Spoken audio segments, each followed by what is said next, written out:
The chapter that we're in now deals with a topic called leverage. And one type of leverage is called operating leverage, which is brought about through the use of fixed costs.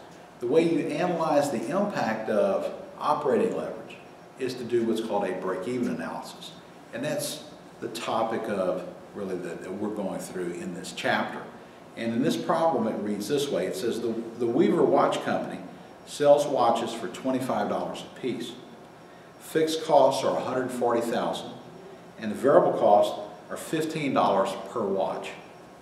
What would be the firm's gain or loss at sales of 8,000 and then 18,000 watches?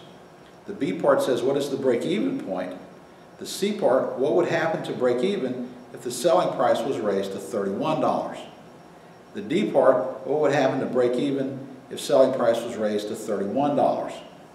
And the variable cost rose to $23 a unit. Now, in the A part of this problem now, they're going to demonstrate what actually happens when a company increases sales, what happens to its break-even point. Now, in this particular problem now, if we sell 8,000 watches and we sell them all for $25 a piece, price times quantity gives you revenue or sales. So 8,000 times $25, that would give us $200,000 in sales or revenue.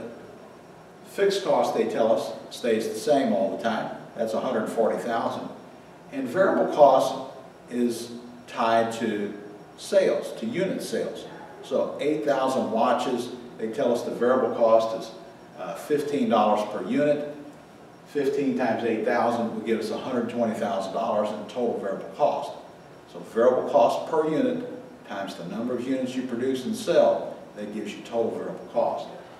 So if you take sales or revenue and you subtract out your fixed cost and your variable cost, this would give us a loss here of $60,000. Remember, at break even, what goes to zero is operating profit, or EBIT, earnings before interest and taxes. So at 8,000 units, is the company at break even? The answer is no, because EBIT is at zero. If we sold 18,000 watches, what would be our sales or revenue? Well, 18,000 times the price per unit, which is $25, that gives us sales or revenue of $450,000. Fixed cost remains constant at $140,000, and total variable cost is going to be the number of units you produce and sell, 18,000, times the variable cost per unit, which they tell us is 15. 18,000 times 15 gives us total variable cost of $270,000. Sales minus fixed cost minus your variable cost, this gets us a profit, a positive EBIT of $40,000. At break even now, EBIT would be zero. So is the break even point 18,000? The answer is no.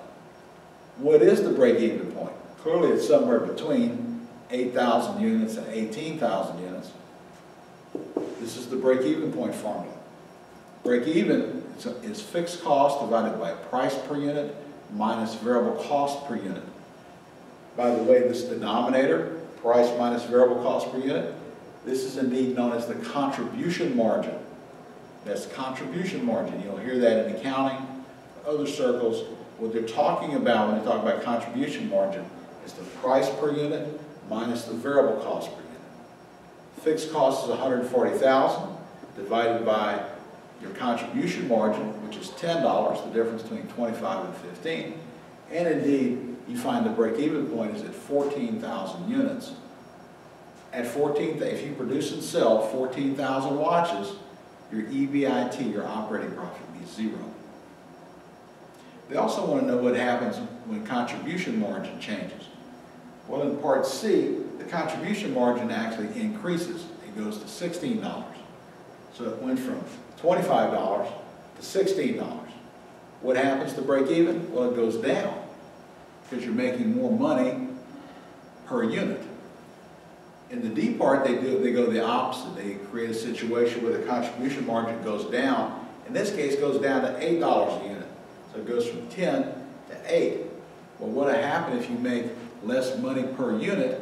You have to sell more units. That is, the break-even point would go up.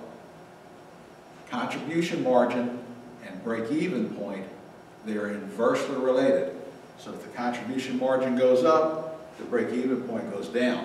That's a good thing. If contribution margin goes down, then the break-even point goes up. That's not such a good thing.